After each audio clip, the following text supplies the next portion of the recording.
Exile in the Kingdom by Albert Camus, Literary Quotes.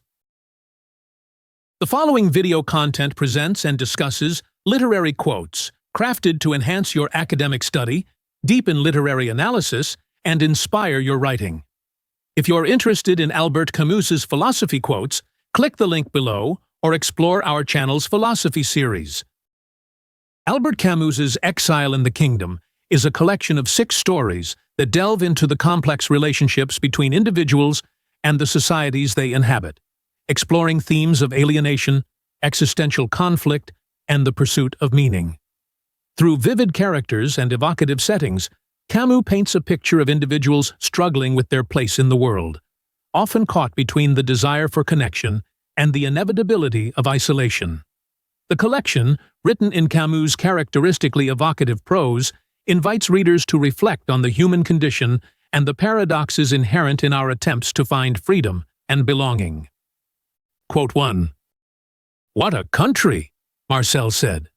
Marcel's brief, dismissive comment captures his frustration with the harsh, foreign environment they are traveling through. The wind, the fog, the biting cold, and the isolation of the vast desert landscape all combine to create an unsettling atmosphere.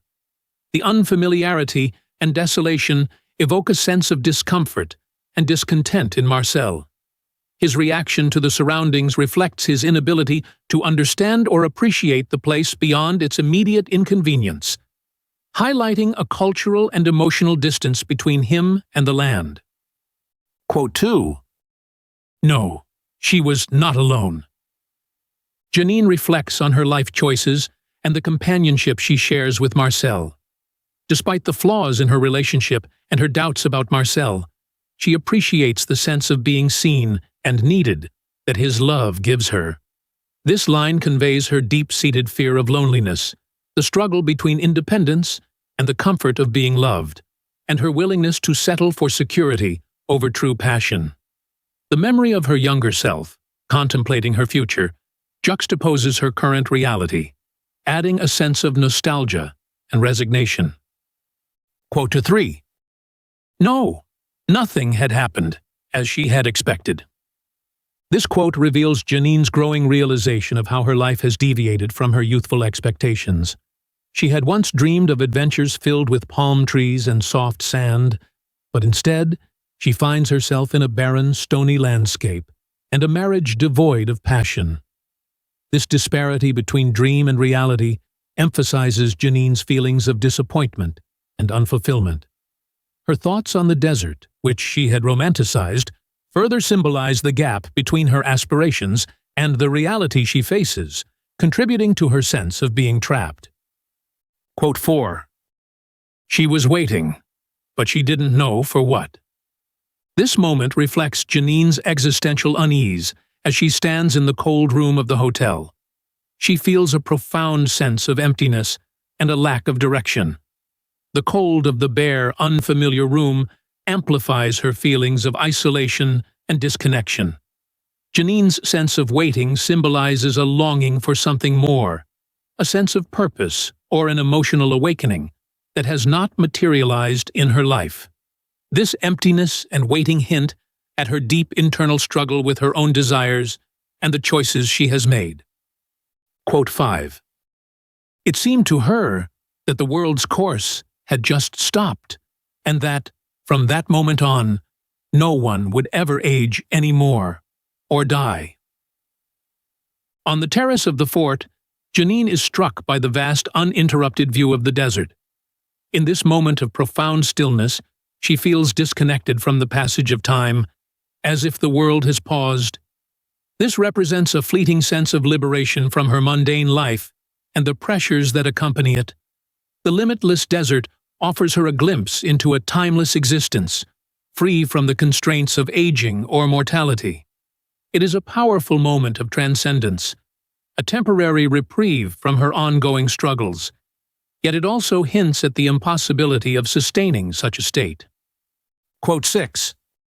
After so many years of mad, aimless fleeing from fear, She had come to a stop at last.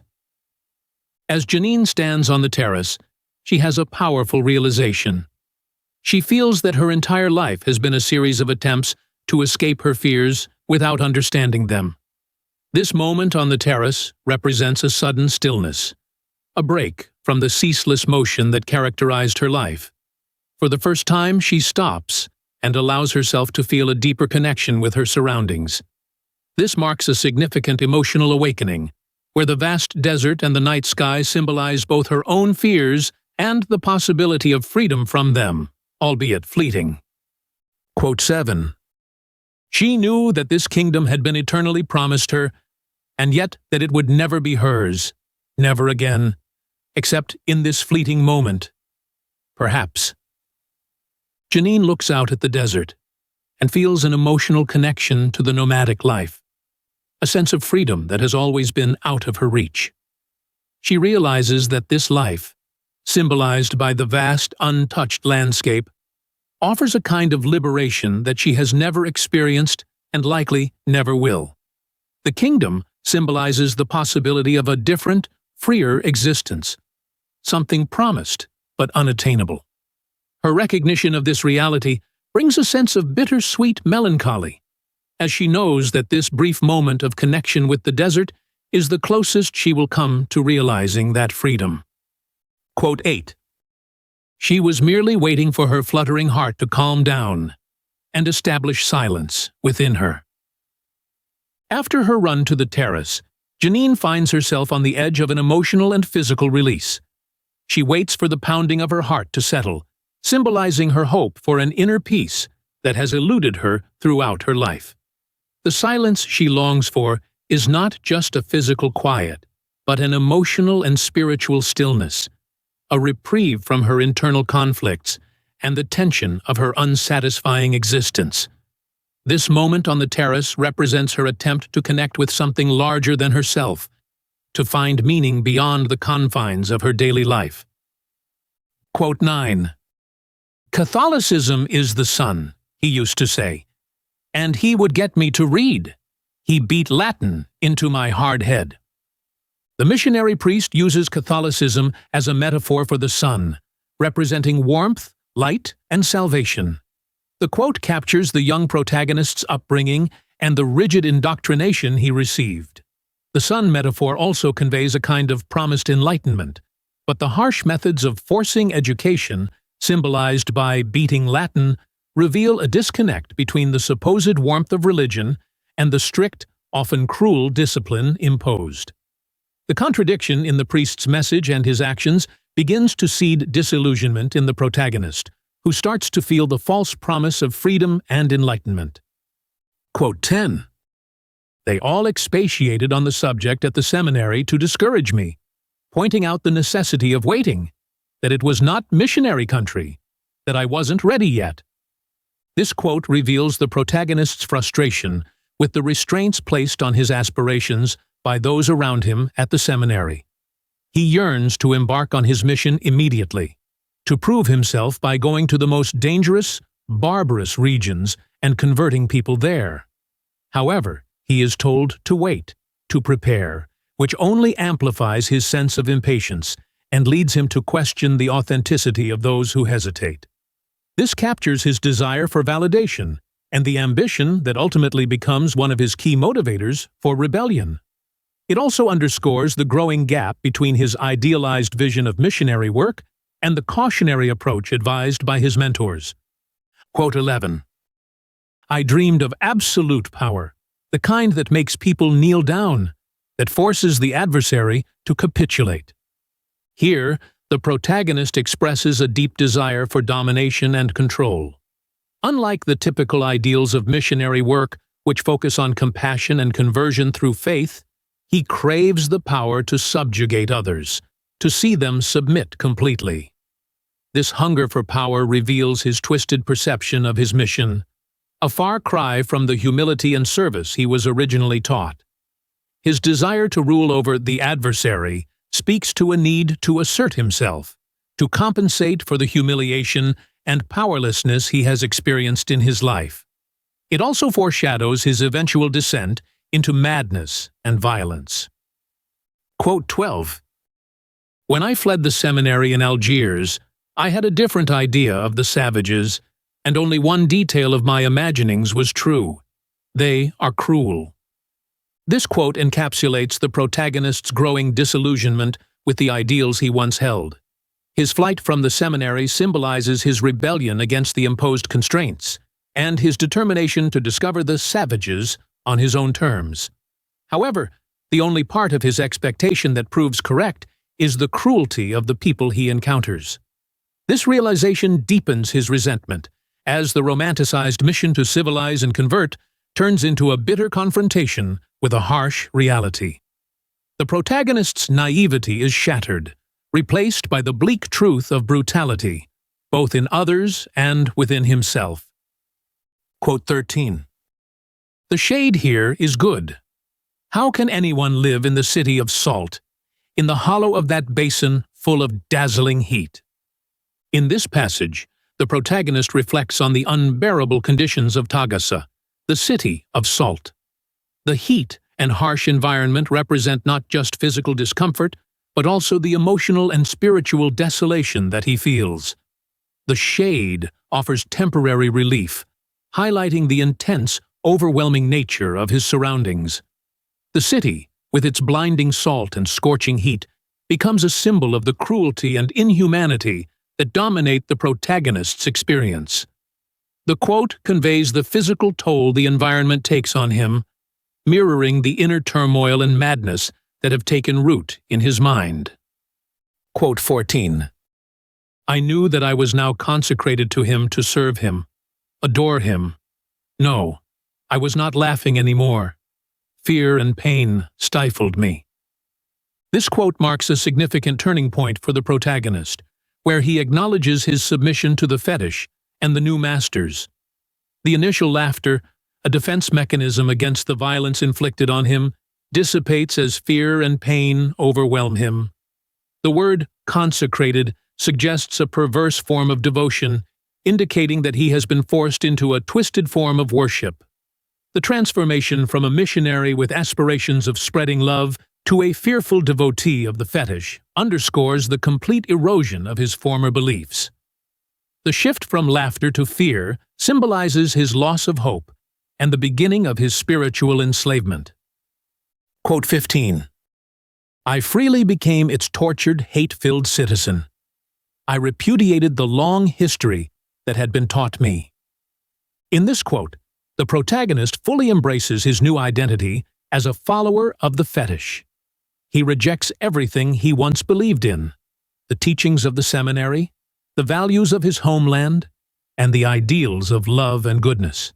He accepts his new role as a tortured, hate-filled citizen of the city of salt, aligning himself with malice and cruelty. This transformation is both a rejection of his past and an embrace of the only power he now believes in: evil. The protagonist's sense of betrayal by his former teachers fuels his hatred, and he finds solace in the brutal certainty of the fetish, which represents an unambiguous, relentless force devoid of compassion. Quote 16.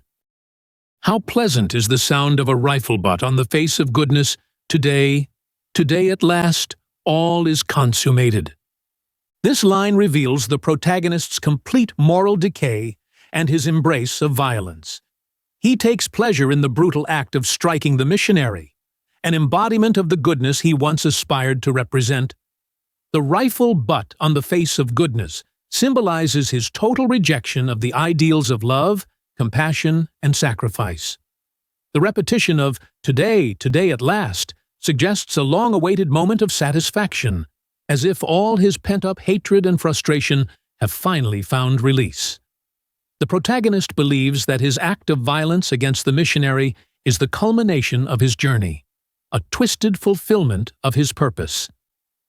Quote 17. God doesn't speak in the desert, yet whence comes that voice saying, if you consent to die for hate and power, who will forgive us? In this moment, the protagonist is confronted with a voice that seems to question his choices, even as he lies dying. He has convinced himself that God is absent from this harsh landscape, that only hatred and power rule. Yet, the voice, a remnant of his conscience, or a final spark of his former beliefs, asks him who will forgive the atrocities committed in the name of hate. The question implies a recognition of guilt and a yearning for redemption that he has long suppressed. It represents the conflict between his desire for power and the deeper, unresolved moral questions that still linger within him, even as he faces death. Quote 18. The boss was not giving any raise. The strike had failed. This quote captures the sense of disappointment that Ivars and his fellow workers feel as they return to work after their strike fails. Despite their efforts to fight for better wages, they must face the reality that their demands have been dismissed, and they are left with nothing to show for their struggle. The strike's failure symbolizes their powerlessness and the wider reality of the workers' struggle against those in authority. The disappointment is further highlighted by the contrast between their hope for a raise and the mundane fact that nothing has changed, leaving them to continue their daily grind under the same difficult conditions. Quote 19. No matter how the sun shone, the sea held forth no more promises. Ivars's relationship with the sea reflects his shifting outlook on life. Once, the sea was a symbol of freedom and hope, representing the joys of youth and carefree days spent swimming. Now, after the strike's failure and the accumulation of life's hardships, the sea no longer brings the same sense of promise. The sun may shine, but it no longer has the power to uplift his spirit. The sea's changing role symbolizes the loss of optimism and a growing sense of resignation in Ivars, emphasizing how the burdens of age and life's disappointments have dulled the sense of beauty and possibility he once found in his surroundings. Quote 20.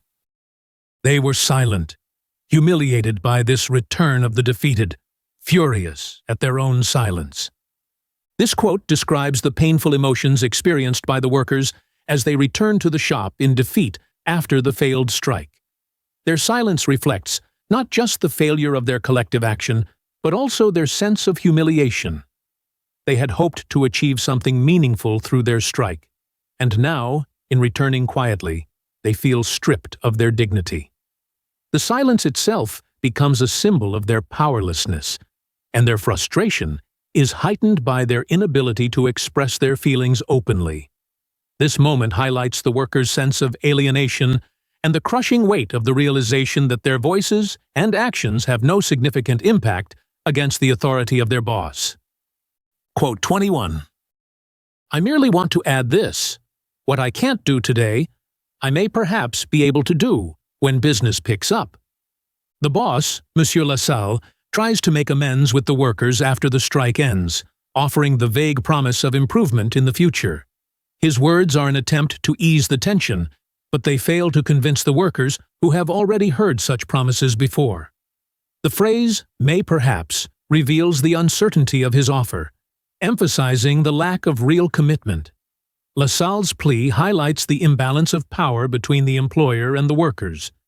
He holds all the cards, while the workers are left with little choice but to accept his empty assurances. The boss's failure to acknowledge their grievances on a deeper level leaves the workers feeling unheard, deepening the divide between them. Quote 22. Esposito said none of this. His face finally relaxed, and he slapped Ballester's shoulder gently, while the others went back to their work. This quote shows the subtle, unspoken camaraderie that exists among the workers, even in their defeated state. Esposito's initial frustration, representing their collective anger, is eventually replaced by a gentler gesture, a slap on Ballester's shoulder, that speaks of acceptance and solidarity. Despite their differences, the workers understand that they must work together to survive, and this small act of connection is a way of expressing that shared understanding without words. It reflects a quiet resilience and a reluctant but necessary compromise with their circumstances. The workers may have lost the strike, but their shared experience binds them together, allowing them to carry on in the face of adversity. Quote 23. On their uncommunicative faces could be read merely sorrow and a sort of obstinacy. This quote captures the mood of the workers after the failed strike. Though they are back at work, the experience has left them with a lingering sense of sorrow and a stubborn determination not to let go of their anger. The silence between them is heavy with unspoken emotions, and their faces reveal the depth of their disappointment. Despite their return, they refuse to forget what has happened. Their obstinacy suggests a simmering resentment, a refusal to fully accept the outcome. This mood hints at an underlying resistance that may not be openly expressed, but continues to define their collective attitude. Quote 24. If only he were young again, and Fernande too, they would have gone away, across the sea. In this quote, Ivars reflects on the longing for youth and the lost opportunity for freedom. The idea of going across the sea symbolizes escape from the harsh realities of his current life, including the failure of the strike, the hardships of work, and the burdens of age. It is a wistful thought, filled with regret for the possibilities that were never realized. Ivars imagines a different life for himself and Fernande, where they could have left behind the struggles of their present circumstances. This yearning for a different past highlights the weight of his dissatisfaction and the limitations he feels now that youth is gone, underscoring the sense of resignation that pervades his life. Quote 25. Everywhere else, he felt exiled. Daru feels a deep connection to the harsh landscape where he lives and works, recognizing it as his true home. Despite the challenging climate and the isolation of the plateau, it is the only place where he feels at peace. The feeling of being exiled anywhere else suggests that his sense of belonging is tied to this unforgiving land. The familiarity of the terrain and the life he leads there provide a sense of identity, and the idea of leaving it creates an emotional disconnect for him. This attachment to the land highlights the complexities of his character. Someone who values freedom and solitude, yet is about to face a difficult moral decision. Quote 26. I won't hand him over. Daru's refusal to hand the prisoner over to the authorities illustrates his personal struggle with the moral implications of obedience and justice. He cannot bring himself to participate in the machinery of a colonial system that he finds unjust, and he refuses to be complicit in condemning a man without fully understanding his crime. This act of defiance signifies Daru's attempt to remain neutral and to distance himself from a system that he feels does not align with his values. It also represents his belief in individual responsibility and his unwillingness to simply follow orders that contradict his sense of right and wrong. Quote 27. No one in this desert, neither he nor his guest, mattered. This quote captures the existential nature of Daru's predicament and the insignificance of individual lives within the vast, indifferent landscape of the desert. The harsh environment dwarfs the presence of both Daru and the Arab prisoner, emphasizing their vulnerability and powerlessness. This realization adds to Daru's sense of isolation and the futility of his situation, suggesting that their actions are ultimately meaningless in the face of such an immense, unyielding world. It reflects Camus's themes of absurdity and the struggle to find meaning in a world that is indifferent to human suffering and morality. Quote 28. In this vast landscape he had loved so much, he was alone. This final realization underscores Daru's profound sense of isolation. Despite his deep attachment to the plateau and the landscape he has always loved, the events of the story leave him feeling utterly alone. The message written on the blackboard makes it clear that he is now considered an enemy by the local community, regardless of the choice he made. The land that once provided him with a sense of belonging and peace now only emphasizes his solitude, as he is caught between conflicting cultural and moral demands. Daru's loneliness is not just physical, it is also existential, a result of his struggle to do the right thing in a complex, ambiguous situation. Quote 29. That man's stupid crime revolted him, but to hand him over was contrary to honor. Daru's reaction to the Arab's crime is complex. He feels disgusted by the murder, unable to understand or justify such an act of violence. At the same time, however, he finds the idea of handing the man over to the authorities to be dishonorable. This contradiction reflects Daru's inner turmoil as he tries to reconcile his personal values with the realities of the world around him. He sees the act of turning the Arab in as an endorsement of a system he does not respect, yet he is also repulsed by the prisoner's actions. This moral conflict highlights Daru's struggle to find a balance between justice and compassion, and it underscores the challenges of living by one's principles in a morally ambiguous world. Quote 30, "You handed over our brother. You will pay for this." This message left on the blackboard represents the harsh consequences of Daru's attempt to remain neutral in a situation fraught with moral and political complexity. Despite giving the Arab the choice to flee or surrender, Daru is perceived as having betrayed the community by allowing the prisoner to head toward the authorities. The message implies that, no matter his intentions, Daru is now seen as an enemy who will be held accountable. It underscores the impossibility of neutrality in times of conflict and the inescapable consequences of trying to do the right thing in an environment where every action is interpreted as taking a side. Quote 31, "Jonas credited everything to his star, rather than to his own merits." Jonas's belief in his star reflects his reliance on luck and destiny rather than on his own abilities. This faith makes him both humble and passive, attributing his success to something beyond his control rather than his own hard work or talent. While this belief keeps him grounded, it also makes him indifferent to striving for more, leading him to accept whatever comes his way without question. It shows a fundamental disconnect between his accomplishments and any sense of personal agency. This attitude ultimately shapes his approach to both his art and his life, where he takes what comes without bargaining or demanding more, simply trusting in his star. Quote 32, "He felt that they filled his heart fully, without any reservation. Deprived of them, he would have merely an empty solitude." This quote highlights Jonas's deep love for his children, suggesting that they bring a meaning and emotional depth to his life that his art alone cannot fulfill. Despite his immersion in painting, he finds completeness in his family. However, this sense of fulfillment is also tinged with a sense of dependency. His need for his family to fill the emptiness within him suggests that, despite his passion for art, there is something lacking in his creative life that only human connection can satisfy. This tension between his devotion to his work and his love for his family underscores Jonas's internal struggle to balance his roles as both an artist and a father. Quote 33, "Jonas would not be bothered. After all, people wouldn't dare lie down on their bed." Jonas's hope that the bedroom will serve as an undisturbed studio reflects his naivety and optimism.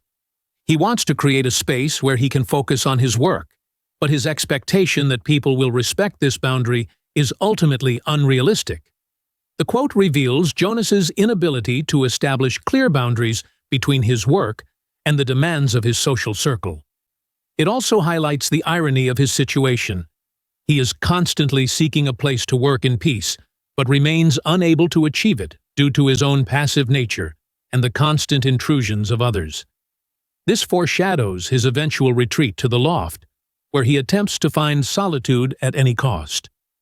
Quote 34, "I'm working just the same." It was hard to prolong this dialogue from ladder to loft.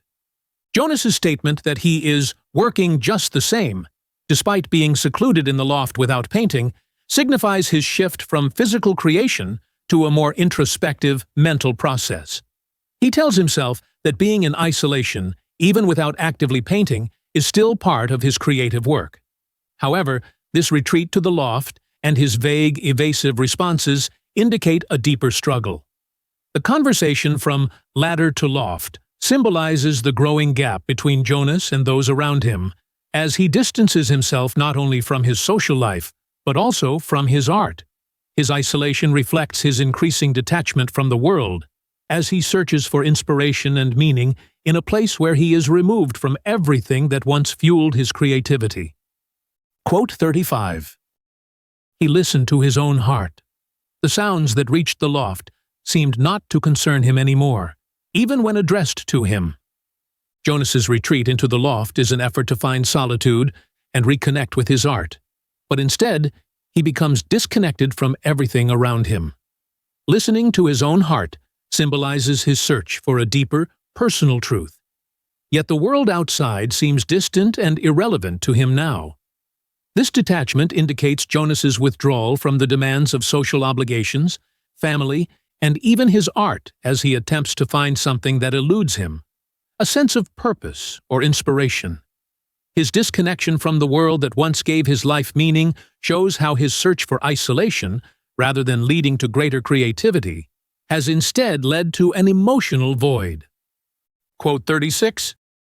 In the center of the blank canvas, Jonas had merely written in very small letters a word that could be made out, but without any certainty as to whether it should be read solitary or solidary.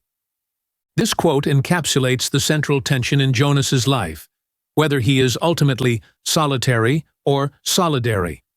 The ambiguity of the word written on the canvas reflects his inner conflict between isolation and the desire for connection.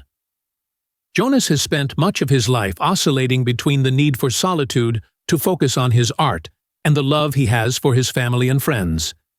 This moment suggests that his struggle has left him unable to definitively choose either path. The canvas, blank except for this ambiguous word, symbolizes his sense of incompletion and the unresolved nature of his existence. It also points to the broader existential question of whether true creativity comes from being alone or being part of a community. Quote 37. He had been waiting, in the red heat of humid days, under the little stars of night, despite the tasks to be accomplished, the jetties to be built, the roads to be cut through, as if the work he had come to do here were merely a pretext for a surprise or for an encounter he did not even imagine, but which had been waiting patiently for him at the end of the world. Darast's journey to Iguape is portrayed as more than just a professional undertaking. It is also a personal quest filled with a sense of anticipation for something unknown. Despite the pressing tasks of engineering and construction, he feels that his purpose in this remote village is beyond the practical duties he has undertaken. The mention of waiting under the stars and amidst the heat hints at a deeper existential longing, a sense that his work is only a backdrop to an event or realization that lies in wait for him. This adds a layer of ambiguity to Darast's character. He is searching for something that transcends the mundane, a kind of spiritual or emotional fulfillment that cannot be easily defined. Quote 38. A man has to do what he has promised. This quote encapsulates the cook's steadfast belief in keeping promises, particularly his vow to carry a 100-pound stone in the procession in honor of the good Jesus for saving his life. The promise is both a personal and communal act, symbolizing devotion, humility, and gratitude. The cook's determination, even in the face of exhaustion and struggle, speaks to a deep sense of integrity and commitment. The act of carrying the stone is not just a matter of faith, but also an expression of resilience and the value of one's word. For Darast, witnessing the cook's struggle brings forth his own reflections on duty, sacrifice, and solidarity, pushing him towards a moment of transformation. Quote 39. "Come on, cook, just a little more," he said. This quote highlights Darast's growing sense of empathy and involvement with the cook's plight. As the cook falters under the weight of the stone, Darast steps in to encourage and support him, indicating a shift from being an observer to becoming an active participant. The physical proximity and the urging words reveal a moment of solidarity between the two men, bridging their cultural and experiential differences. Darast's involvement becomes symbolic of his own inner journey. He is drawn into the struggle, sharing the burden, and through this connection, he finds a sense of purpose that extends beyond his original mission in Iguape. This moment marks a significant turning point in Darast's understanding of community, sacrifice, and his own humanity. Quote 40. He loaded it almost effortlessly.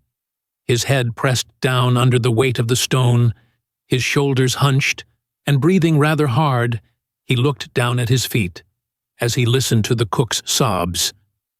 Darast, taking the stone from the cook, symbolizes a powerful act of compassion and solidarity. The physical exertion of carrying the heavy load mirrors the emotional weight that both men bear, and Darast's decision to shoulder the burden reflects his desire to connect with the people of Iguape on a deeper level. His effortlessness in lifting the stone contrasts with the cook's visible exhaustion, emphasizing the different stages of struggle each has undergone. Darast's focus on his feet and the cook's sobs indicates his awareness of the emotional and physical toll of the promise, as he absorbs not only the literal weight, but also the significance of the act for the cook. This moment is transformative for Darast, signifying a movement from detachment to an embodied commitment to the community's shared experiences. Quote 41. In the center of the room, in the place of the hearth, the stone was half buried in ashes and earth. The image of the stone in the center of the room, partly buried in ashes, symbolizes a profound merging of the spiritual and the mundane. The stone, carried with such determination and effort, is finally laid down in the hearth, a traditional symbol of warmth, family, and community. Its placement signifies a completion of the promise and an integration of the ritual into the daily life of the community. The stone's partial burial in ashes and earth evokes both a sense of finality and continuity, as if the weight of devotion and sacrifice has now become part of the foundation of the household. For Darast, this act represents his acceptance of the community's way of life and his own role within it, embracing both the struggle and the spiritual fulfillment that comes from shared experience. Quote 42. Sit down with us. The invitation for Darast to sit with the family around the stone signifies his acceptance into the community, and a moment of connection that transcends cultural and linguistic barriers. After all the physical and emotional trials, this simple gesture embodies a profound acceptance, as Darast is welcomed not as an outsider, but as one of them. The act of sitting down with the family, without the need for words, symbolizes unity, belonging, and a shared humanity. The circle formed around the stone represents the culmination of Darast's journey. No longer just a passive observer, he has become part of the collective experience of the people of Iguape.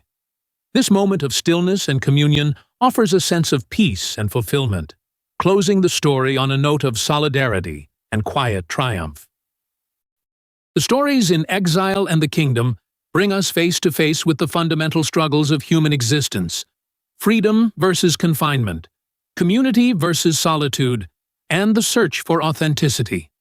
Each character's journey highlights the paradox of the human condition.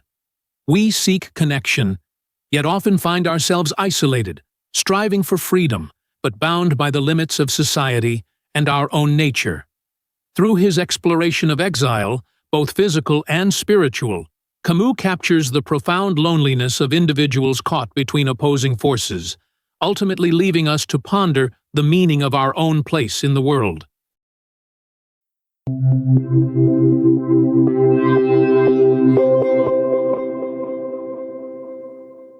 Curious to dive into the mind of Albert Camus? With StudyLab Pro's book, GPT, it's possible. Ask questions, explore themes, and discover the depths of exile and the kingdom in an entirely new way. Start your conversation now by clicking on our logo. And if you're hungry for more educational content, subscribe to our channel to keep discovering, learning, and growing. Want more than just videos? Click on our logo now to join us on our platform for multiple choice tests, in-depth content, and tools to help you ace your studies. Get started now.